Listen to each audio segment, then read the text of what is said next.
हरे कृष्णा। स्वागत है आपका हमारे YouTube चैनल स्पिरिचुअल लाइफ में।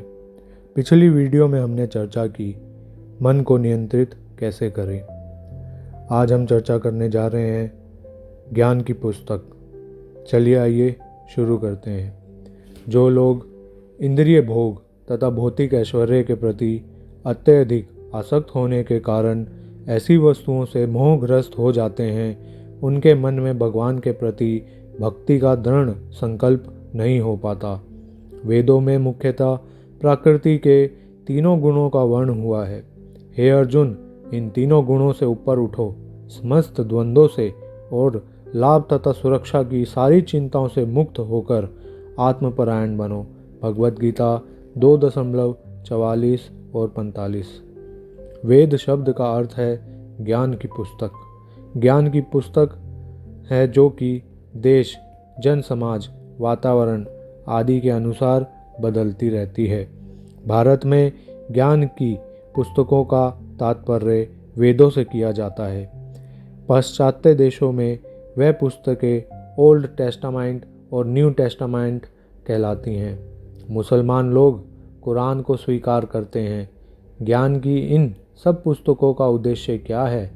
ये हमें शुद्ध आत्मा के रूप में अपनी स्थिति को समझने में प्रशिक्षित करने के लिए है।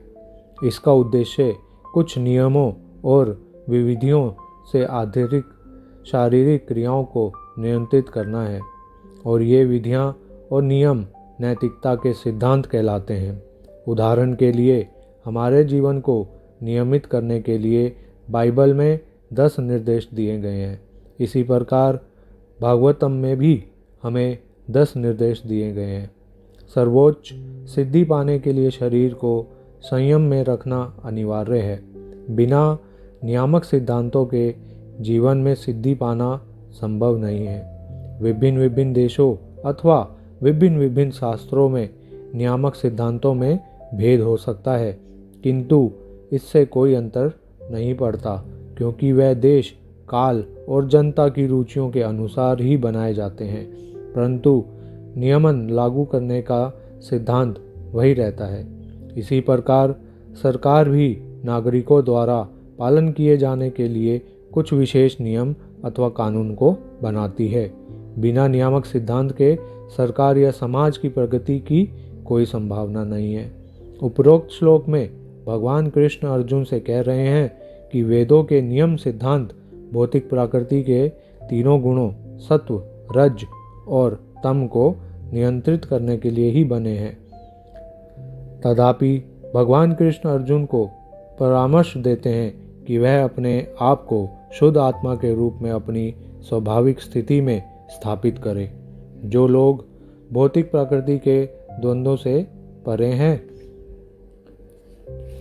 परंतु वह इस भौतिक शरीर से प्राप्त नहीं किया जा सकता है। हम सब इन शरीरों के माध्यम से आनंद खोज रहे हैं, परंतु शारीरिक आनंद हमारा वास्तविक आनंद नहीं है। यह तो कृत्रिम आनंद है। हमें यह समझना होगा कि यदि हम इस कृत्रिम आनंद में लगे रहना चाहते हैं, तो हम अपने सनातन आनंद की स्थिति को नहीं पा सकेंगे। इस शरीर को बीमारी की स्थिति समझना चाहिए। बीमार व्यक्ति ठीक से आनंद नहीं ले सकता। उदाहरण के लिए, पीलिए से पीड़ित एक व्यक्ति को चीनी भी कड़वी लगती है, परंतु स्वस्थ व्यक्ति उसके मीठेपन का स्वाद और आनंद लेता है। दोनों स्थितियों में चीनी तो वही है, लेकिन अपने अपनी स्थिति अनुसार उसके स्वाद अलग अलग हो गए हैं।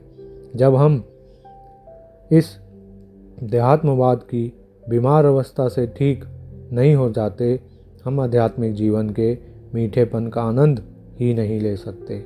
वास्तव में हम स्वाद के कड़वा लेंगे, और साथ ही साथ इस भौतिक जीवन के आनंद को बढ़ाने से हम अपनी बीमार स्थिति को भी और भी जटिल बनाते जाएंगे। टाइफाइड का रोगी ठोस भोजन नहीं खा सकता है, और यदि कोई इसके आनंद के लिए उसे ऐसा भोजन दे और वह उसे खा ले, तो वह अपनी बीमारी और जटिल बना लेगा और अपने जीवन को संकट में डाल लेगा। यदि हम वास्तव में भौतिक अस्तित्व के दुखों से मुक्ति पाना चाहते हैं तो हमें शरीर की आवश्यकताएं और उसके सुख कम करने होंगे। वास्तव में भौतिक आनंद तो रंच मात्र भी आनंद नहीं है। वास्तविक आनंद कभी समाप्त नहीं होता। महाभारत में एक श्लोक है, जो आत्मज्ञान के स्तर पर प्रगति करने की चेष्टा कर रहे हैं वास्तव में आनंद ले रहे हैं, किंतु उनका वह आनंद अनंत है, कभी अंत ना होने वाला। ऐसा इसलिए है क्योंकि उनका आनंद परम भोक्ता श्री कृष्ण के संबंध से है।